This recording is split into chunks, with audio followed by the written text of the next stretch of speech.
She explains how black people are being financially abused in Ghana. The way how she's talking is like she been abused financially. Are Americans coming over here being nasty, doing nasty things, and being bad to the locals. Now let me flip the fucking script, okay? Let's talk about the fact that we get abused over here too. The thing about Ghana is stop crying victim. Stop crying victim, because y'all cheat us out of a lot of stuff. Y'all invited us to come home, which by the thousands we did. We came running to Ghana. People sold their homes, moved out of their apartments, sold everything. Some people packed up containers and moved over here just to get over here and realize this is not our home. Y'all call us foreigners. Ghanaians call us that. We didn't make that word up. We didn't start calling ourselves that. We don't know that that's what y'all call the white people and the Chinese because we're not around them. But we know that that's what y'all call us. I ain't never heard the word before, Tabi, till I came to Ghana. Okay. Y'all invite us home. Let's talk about what y'all do to us. Starting from the fucking before we get to the airport, we gotta have a visa that we pay for to even enter our home. We pay all this money for passports and visas to get here.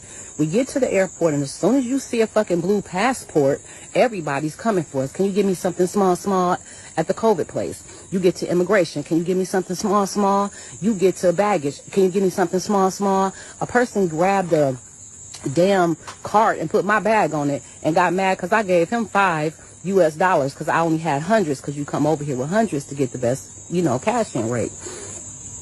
How about he looked at that and said, I don't want that. I said, what you mean you don't want it? He said, I want to know, what did you expect me to give you? He said, $10. I said, so you want me to give you over 100 CDs for picking up a bag, putting it in a cart? He don't know this is like my 5th time coming through the airport. I have never seen nowhere in any country or state where people have openly, it says $60 for foreigners, $30 for locals, okay? You go to Cocoon Park, and I don't remember the price. Let's say $200 for foreigners, because that's what y'all call us, $40 for locals. You go to the castle, it's $60 for foreigners, $10 for locals. I ain't never seen that nowhere. I ain't never went nowhere in the U.S., Mexico, and Canada where it said you pay, if you a local, if you're from here, you pay $3 for a Coca-Cola, but if you're a foreigner, you pay $8 for a Coca-Cola. I ain't never seen that nowhere except Ghana. Nobody in the airport has ever asked me for no money for nothing. I have only seen that in Ghana. Now let's talk about the fact that y'all welcomed us home and how this process looks to me. According to y'all, the ones of us that were stolen, so let's talk about the process of coming home. We got stolen from our mother, our birth mother and father. 20 years later, we're probably 26 years old now. Our mother finds us and she said, baby, y'all come home. I miss you. Come back home. Get out them streets where they don't love you at and come home. So we drive, take a taxi, however we get to our mother's address. We get there.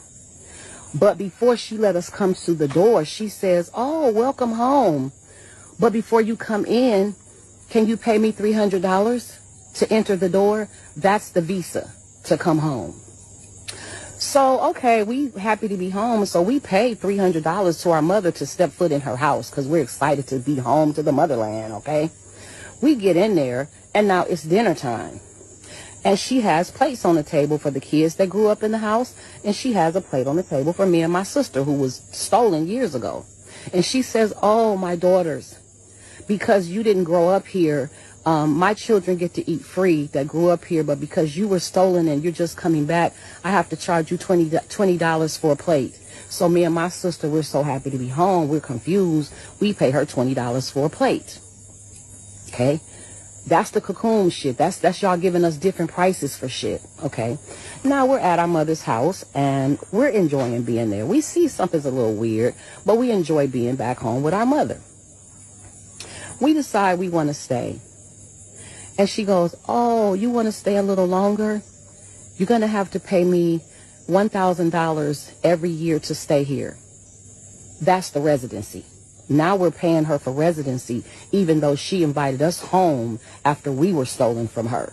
Okay? Now we pay the residency, and then we decide, you know what, we want to get on the birth certificate. We kind of like it here. It's a little weird, but we comfortable enough to stay here. And she tells us, oh, in order for you to stay here, I have to put my name on your birth certificate. That's going to be $3,000 each, please. And then I will put your name on the birth certificate and you will become a family member. That's the citizenship. That's the citizenship. So how are we home if we got to pay y'all? Why aren't the visas free? If this is home, why don't you make this visa free for us? If this is home, why do we have to pay to be a resident? If this is home, why isn't our citizenship automatically given to us?